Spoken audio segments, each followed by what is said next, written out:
알려드림.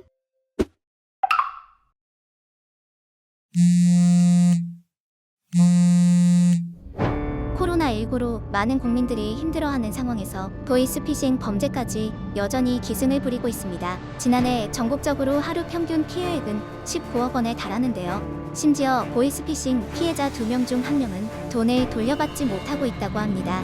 알면서도 당한다는 보이스피싱. 보이스피싱 피해 예방 10개명 알려드림. 여기는 서울중앙지방검찰청 첨단범죄수사팀의 팀장을 맡고 있는 김민수 검사라고 합니다. 지난 14일 김민수 검사를 사칭해 보이스피싱 범행을 저질러 20대 취업준비생을 죽음으로 내몰았던 40대 남성 A씨가 경찰에 붙잡혔습니다. A씨는 지난해 1월 20일 전북 순창의 20대 취준생에게 접근해 대규모 금융사기에 연루됐고 수사에 협조하지 않으면 공무집행방해죄로 처벌을 받게 됩니다. 라고 속인 뒤 420만 원을 가로챘습니다. 이 취준생은 3일 뒤 극단적인 선택을 했습니다. 전형적인 대출 빙자형 메신저 피싱도 끊이지 않습니다. 지난 3월 대전에 사는 자영업자 40대 B씨는 코로나19 여파로 매출이 떨어지자 땡땡은행 대출 광고 문자를 받고 전화를 걸었습니다. 가짜 상담원은 B씨에게 기존 대출 신청 내역이 있어 새롭게 대출 신청을 하려면 금융법 위반입니다.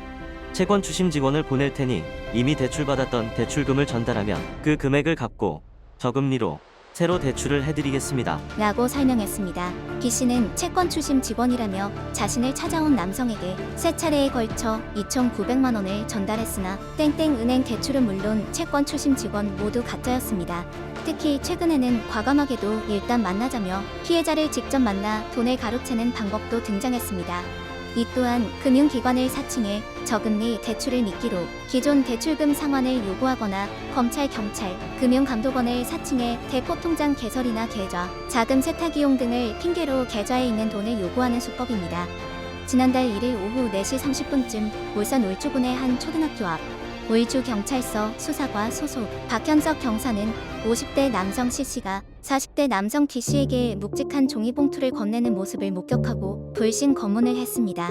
종이봉투 안에는 현금 1,000만 원이 들어있었고 당시 보이스피싱 수거책인 D씨는 휴대전화로 지령을 받고 있었습니다. 곧바로 경찰이 출동했고 D씨는 이날 오후 5시에 검거됐습니다. 주목할 점은 위사례의 경우 피해자가 20대와 40, 50대라는 것입니다.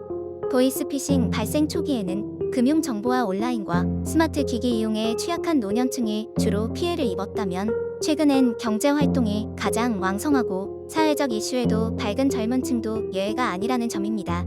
날로 발전하며 교묘해지고 있는 보이스피싱 범죄, 어떻게 예방할 수 있을까요? 지난해 6월 정부가 발표한 보이스피싱 피해 예방 10개명에 따르면 전화로 정부기관이라며 자금 이체를 요구하는 경우 일단 보이스피싱을 의심해야 합니다. 전화 문자로 대출을 권유받는 경우 무대응 또는 금융회사 여부를 확인해야 하고요. 대출 처리 비용 등을 이유로 선입금 요구 시에도 마찬가지입니다. 고금리 대출 먼저 받아 상환하면 신용등급이 올라 저금리 대출이 가능하다는 말은 보이스피싱입니다. 납치, 협박 전화를 받는 경우 자녀 안전부터 확인해주세요. 채용을 이유로 계좌 비밀번호 등 요구 시에도 주의가 필요합니다. 가족 등 사칭, 금전 요구 시 먼저 본인인지 확인해주세요. 출처 불명 파일, 이메일, 문자는 클릭하지 말고 삭제하세요. 금감원 팝업창이 뜨고 금융거래정보 입력을 요구하면 100% 보이스피싱입니다. 마지막으로 보이스피싱 피해 발생 시 즉시 신고 후 피해금 환급 신청으로 추가 피해를 방지하세요. 다행히도 이러한 적극적인 예방 대책으로 지난해 보이스피싱 피해 건수와 액수가 줄어들었습니다. 피해금 환급률 또한 역대 최대로 올라섰고요.